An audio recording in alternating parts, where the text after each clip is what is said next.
young woman disappears. A wealthy and powerful man becomes the prime suspect. Lies, deception, and a sinister plot unravel as investigators dig deeper into a case that would shock the nation.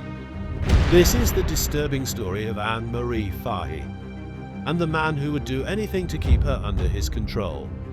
Marie Fahey had the kind of story people root for. She grew up in a working-class family, the youngest of 6 siblings.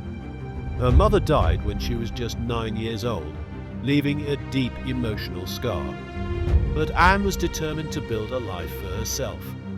She worked hard, climbed the professional ladder, and at 30 years old, she was the scheduling secretary for Delaware's governor. But despite her professional success, Anne battled inner demons. She struggled with an eating disorder, something she confided only to her closest friends. She longed for love, but what she found was a nightmare in disguise. Thomas Capano was a man used to getting what he wanted. A prominent lawyer, wealthy, politically connected, and seemingly untouchable. He was married, had 4 daughters, and maintained an image of a devoted family man. But behind closed doors, he was anything but. Capano had a dark side, a side that craved dominance. He wasn't just controlling in his relationships. He owned the people in his life. When he met Anne in 1994, she was drawn to his charm and his confidence. But she soon realized he wasn't the man he pretended to be. Anne wanted out.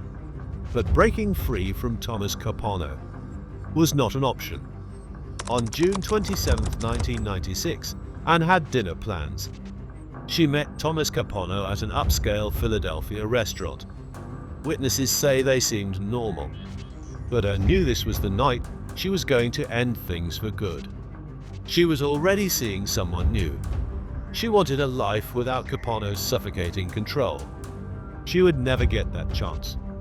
After dinner, Capano convinced Anne to come back to his house, claiming he had something important to discuss. Anne was hesitant, but she went. That was the last time anyone saw her alive. The next day, Marie Fahey failed to show up for work. Her friends and family panicked. This was completely out of character.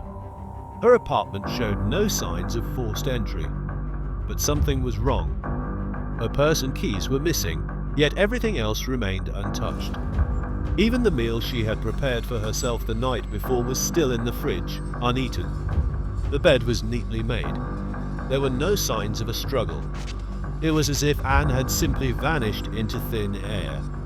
When police started investigating, one name kept coming up: Thomas Capano. At first, Capano played the role of the worried friend, suggesting Anne had simply run away due to personal struggles. But detectives weren't convinced. Capano's behavior only fueled suspicions. He was arrogant, dismissive, and seemed more concerned about his own reputation than Anne's whereabouts. He refused to take a polygraph test, dodged questions, and changed his story multiple times. For months, the case stalled. Then, investigators got a shocking break. Capano's own brother, Gerard, came forward with a confession that would send chills down the spine of even the most seasoned detectives. He admitted that on the night of June 27th, Thomas Capano had killed Marie Fahey inside his home. But that wasn't the worst part. According to Gerard, Thomas stuffed Anne's lifeless body into a large cooler. He then forced Gerard to help him load it onto a boat and drive miles into the Atlantic Ocean, where they dumped her into the dark, endless waters.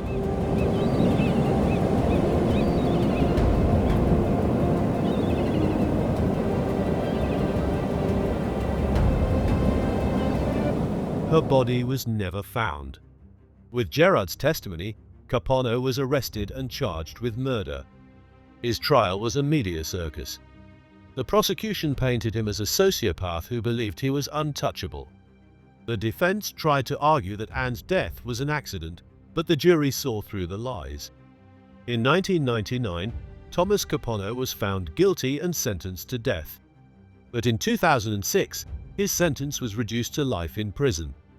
Justice had been served, but Anne's body was never recovered. In 2011, Thomas Capano was found dead in his prison cell. He took many secrets to his grave, including the exact location of Anne's remains. To this day, her family still hopes that one day the ocean will give up its terrible secret. What do you think really happened to Anne Marie Fahey? Let us know in the comments. And don't forget to like, subscribe, and turn on notifications for more true crime mysteries only here on The Dark Enigma.